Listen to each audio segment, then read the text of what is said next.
Hello everyone, welcome back to my channel. My name's Anisa, and don't forget to like, subscribe, comment, share, and ring the bell. Everything I've linked to will be linked to down below in the description, and let's get right into the video.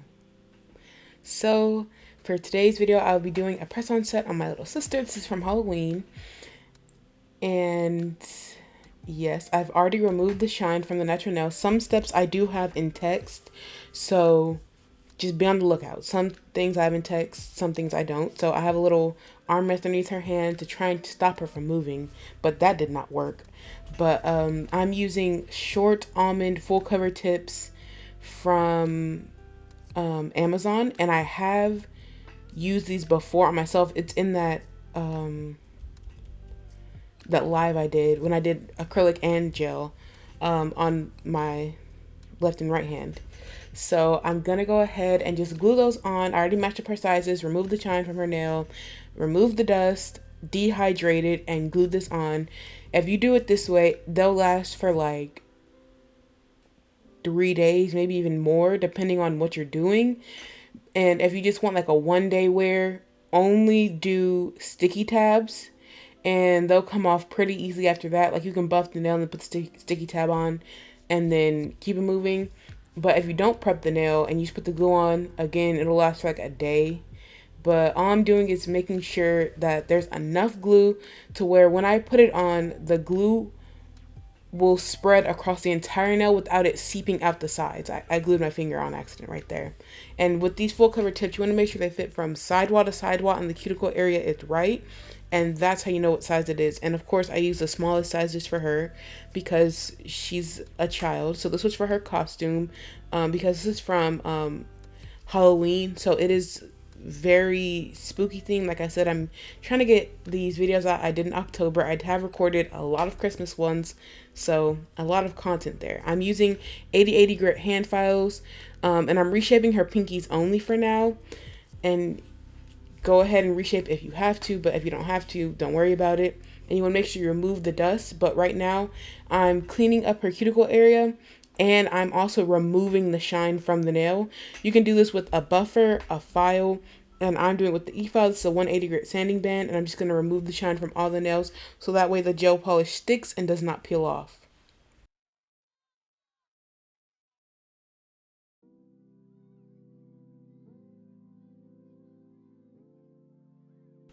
The reason why you go around the cuticle area is just to make sure it's flush. It should be, but just to make sure it's really flush and it's like flat there, and it's not like a little lip that if anything gets under there, it'll pull up.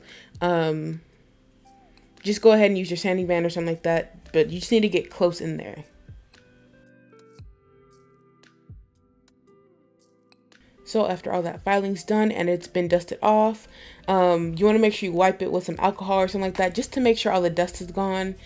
And I'm going ahead and adding some base coat. Some people don't add base coat.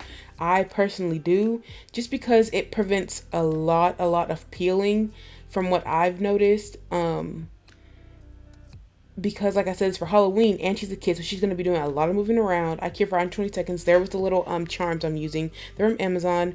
So what I'm going to be doing is, after the base coat is cured, I'm going to be using a white on one hand and then a black on the other. But one finger of the opposite hand is going to be white, the other is going to be black. So all white for one, so 4 white and then 1 black and then the opposite. So before the nail is cured, you want to make sure you clean up any excess gel. So that includes base coat, top coat, color, all that. You do not want that cured on the skin because it's a lot harder to get off versus when it's wet. When it's wet, go ahead and use your brush and some solvent and get it off. It's just the easiest to get it that way, and it looks a lot cleaner and it feels a lot better, and it helps prevent allergies to gel and all that type of stuff because you don't want that on your skin. And after I'm done with that, I go ahead and cure it for 60 seconds after everything's all clean. And she was being very difficult, but like she was smudging stuff. I don't even know how she got that there. And you want to make sure you wipe the sides of your nail off. I think you saw me do it earlier with the pinky, but make sure you wipe it off. You're supposed to be using a glove when you wipe it off, or you can use like the side of your brush, but I just use my finger, and then I go ahead and wash my hands afterwards and make sure there's no gel on my hand, because obviously if there's gel on my hand and I touch her hand, it's going to get gel on it. So you don't want to do that. But if you keep letting gel pull and pull and pull on the sides, then it's going to make your shape wider and wider and wider and wonkier. And you're going to have to go back and refile, versus if you just wipe it off right then and there before it's cured. Same thing with like cleaning it up. You're going to be fine and your shape's not going to change. I cure the layers for 60 seconds.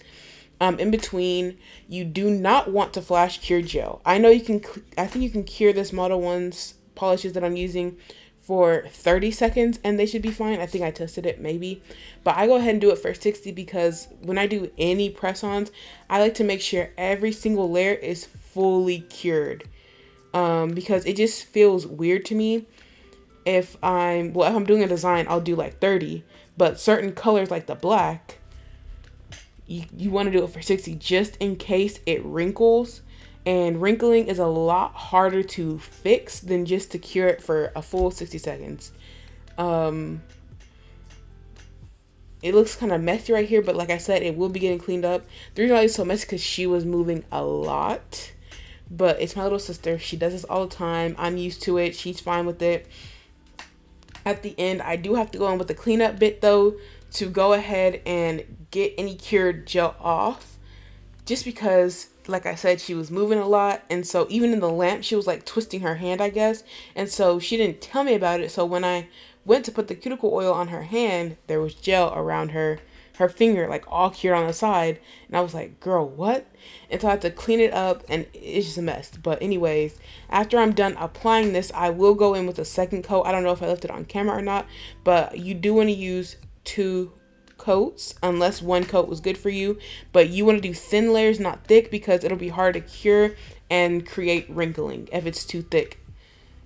And I will be back at the next step. And I know y'all saw me mess up with the brush. It's okay, it happens all the time.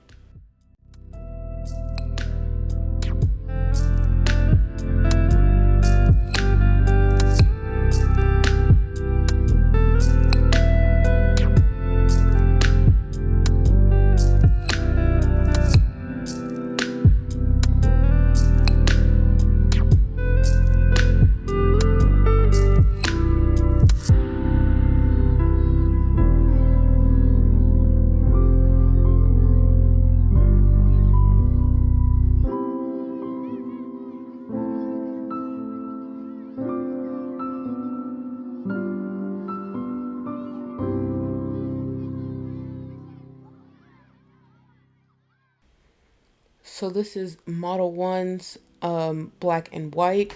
It comes in a duo on Amazon and they are 15 milliliters. And once I saw it was like a black and white, I needed it. But then I didn't realize it was 15 milliliters and it wasn't that expensive to begin with.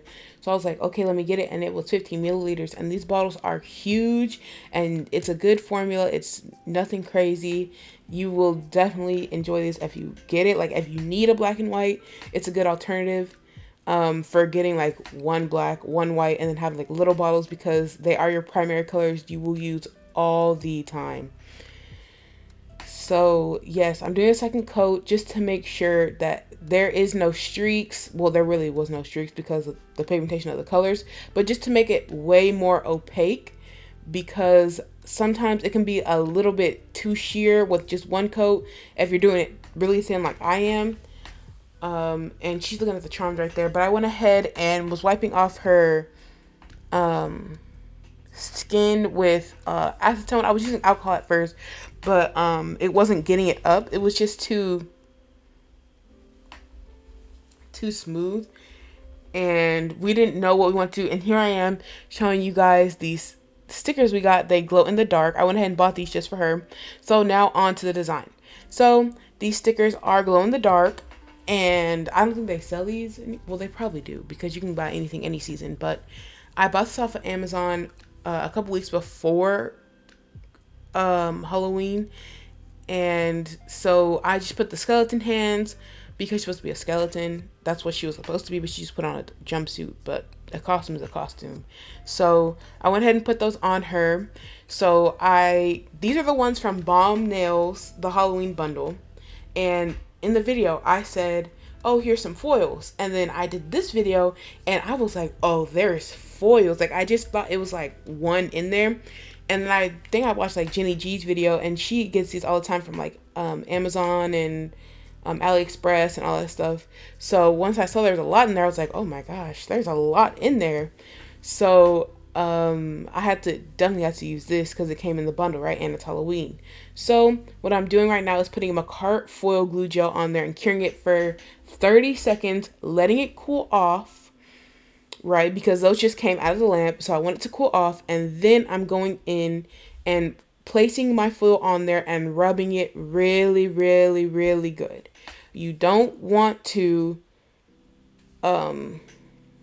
do it just a little bit, but I start peeling the foil up once the foil starts to pull away from what's already there. So you'll see once you start rubbing it on, the edges will start to peel away, and wherever it made contact, it'll start to peel away, and anything that's not sticky will stick to the foil still.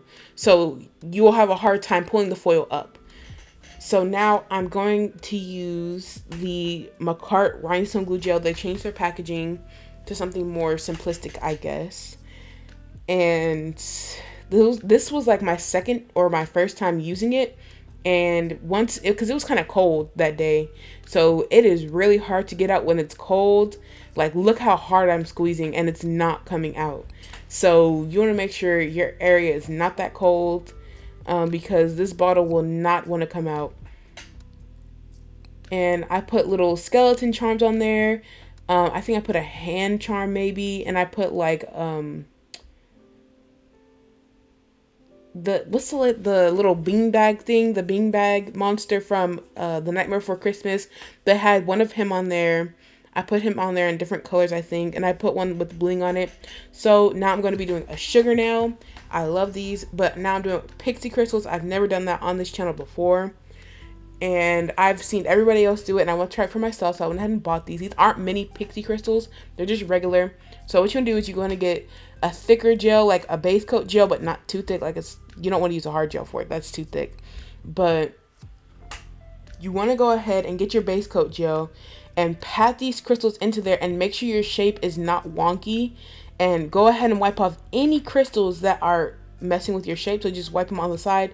Make sure you pat it down with your finger, and you're doing this while the gel is wet, and those pixie crystals are going to be held into there while you're maneuvering around and doing all that stuff. After you're done and you get it the way you want it, go ahead and cure it. You only need like a 30-second cure.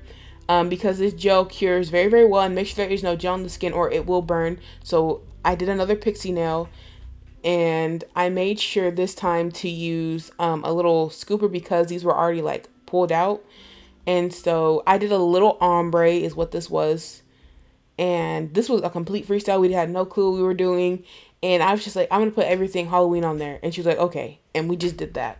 Because it's like the only Halloween so I got to do a freestyle on. Minus the one I did on Alexia, which I used forms for it. And this one was really, really cute though. And this ombre was nice. The ombre was intentional. And I'm using the Beatles Bling Kit.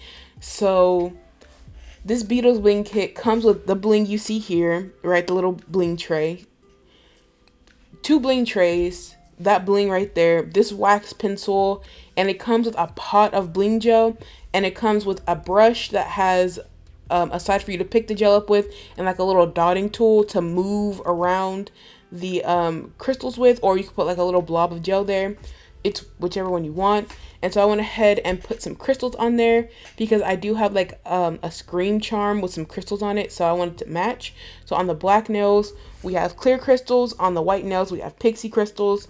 So it just kind of all ties in with each other, and it's very cohesive.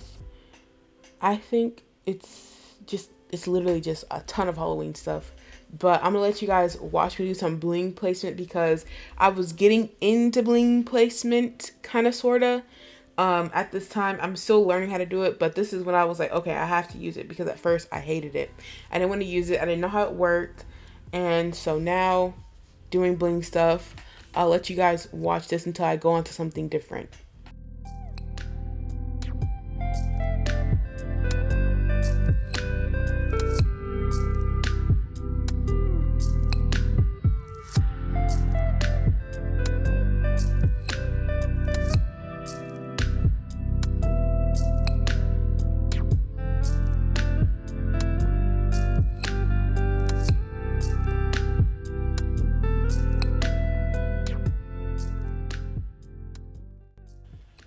So you want to make sure you don't lose the shape of your nails um, as you're putting this top coat on. This is from LGN, by the way, and I will leave her website down below. And I really do enjoy these products. And with the crystals, you want to top coat around them. Don't do on top of them, because I feel like on top of them, it kind of sometimes there's like a, especially with the clear ones, it's like they reflect every color kind of sorta. So if you top coat over that, you lose that sparkle. So you don't want to do that. You can go on top of these charms because I noticed these charms do lose their color after a while. So go ahead and top coat on top of those, but the crystals do not top coat over. And the nail art, you want to make sure you top coat over that just because if she goes and washes her hands, it's going to come up. And I went ahead and top coated over the pixie crystal nails just because it wasn't a full crystal nail. So like a full pixie one, if it was a full pixie one, I wouldn't have done it. But because it was like a partial one, I didn't want anything getting underneath. And here's where I messed up. So I cured everything for 120 seconds as usual. But I'm going ahead and using a cuticle bit and really just getting up any of that gel that was on her skin. I went ahead and did all 10 of them just in case. And I'm just making sure that there is no gel on her skin whatsoever. And you can see me pulling up little pieces of gel. And that's what happens when you cure it on there. And you want to be very careful with this. And you want to make sure you get all of this gel up. It'll eventually flake off, but I just go ahead and get it up right then and there because I have to take pictures, so it'll look weird if I just leave it on there. And there's a thumb, and there was a lot on the thumb. So thank you guys for watching. I hope you guys enjoyed. Don't forget to like, subscribe, comment, share, and ring the bell. And I'll see you guys in my next one. Stay tuned for the glow-in-the-dark photos and videos. And yes, my link tree with my social medias will be down below in the description. And I'll see you guys in my next one. Bye.